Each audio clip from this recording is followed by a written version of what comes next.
The best gift you could possibly want for is what? Is it riches, authority, or maybe glory? Today, my darling, we will tell the tale of a young man granted the chance to ask for anything his heart wanted.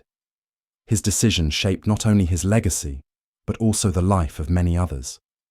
This chronicles the life of Solomon, the most intelligent king that has ever ruled. Let's travel together to grasp his remarkable gift and the ageless lessons it offers for us now. The narrative opens during a period of change. Son of monarch David and Bathsheba, Solomon was thrown into the enormous responsibility of monarch over Israel. Young, inexperienced, he lacked knowledge on how to run such a magnificent country. Imagine yourself in his position, knowing you have inherited a throne and that weight of an entire kingdom falls on your shoulders. What would you do? One night, after giving sacrifices to God, Solomon went into a deep sleep. In his dream, the Lord appeared to him and said, "Ask for whatever you want me to give you." Pause for a moment and think about that. A blank check from God himself. Solomon could have asked for vast wealth, the destruction of his foes, or even unending power. Instead, he picked something considerably larger. Solomon humbly replied, "O Lord my God, you have made me king in place of my father David.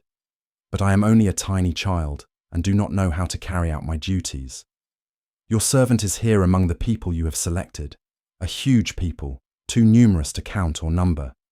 So grant your servant a discerning heart to lead your people and to distinguish between right and wrong." God was extremely delighted with Solomon's request. He responded, "Since you have asked for this, and not for long life or wealth for yourself, nor have you asked for the death of your enemies but for discernment in administering justice, I will do what you have asked. I will give you a shrewd and discerning heart, so that there will never have been anybody like you, nor will there ever be. Moreover, I will give you what you have not asked for, both money and honor, so that in your lifetime you will have no equal among kings." And just like that, Solomon awoke with a heart full with wisdom and an exceptional aptitude to lead. But his newfound wisdom wasn't just for show, it was swiftly put to the test. One day, two women came before King Solomon with a heart-wrenching problem. Both resided in the same house and had given birth to newborn boys around the same time. Tragically, one of the babies died during the night, and now both ladies claimed the surviving baby as their own. Their pleas rang across the royal court, each woman yearning for Solomon to rule in her favor. Solomon listened closely. The cries of the women and the seriousness of the situation would have been overwhelming for any regular individual. But Solomon was no average man. He planned a plan that would uncover the truth. "Bring me a sword," Solomon commanded. The guards complied, and the tension in the room grew intense. Solomon then declared, "Cut the living child in two and give half to one and half to the other." Gasps filled the room. What type of solution was this? But then, something remarkable happened. One of the women shouted out in distress, "Please, my lord, give her the living baby. Don't murder him." Meanwhile, the other woman coldly said, "Neither I nor you shall have him. Cut him in two." In that moment, Solomon's wisdom flashed like a beacon. He instructed, "Give the living baby to the first woman. Do not murder him. She is his mother." The actual mother's love had been demonstrated via her readiness to surrender her claim to save her child's life. News of this judgment spread like wildfire across Israel and abroad. People marveled at the young king's wisdom and his capacity to discern truth in even the most challenging situations. Solomon's reputation grew, and he became recognized as a ruler of remarkable fairness and wisdom. But Solomon's wisdom wasn't confined to courtroom rulings.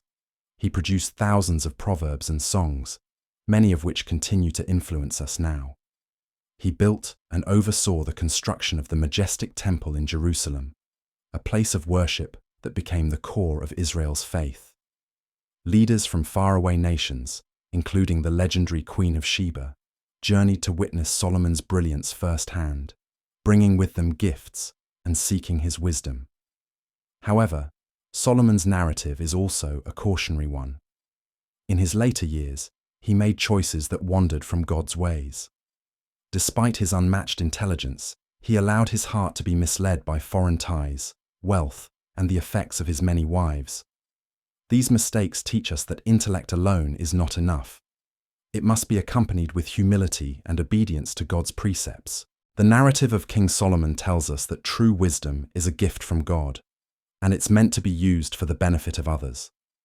It's not about knowing everything, but about comprehending what is right, demonstrating compassion, and seeking justice. Wisdom demands humility, a teachable spirit, and a heart aligned with God's desire. So, my beloved, let us be like Solomon in his early years, eager to ask God for wisdom, not for our personal gain, but to serve those around us. Let us seek to be thoughtful, sensitive, and just in all that we do. And above all, let us remember that the greatest knowledge comes from walking humbly with our God. With that stated, thanks for watching, and until next time.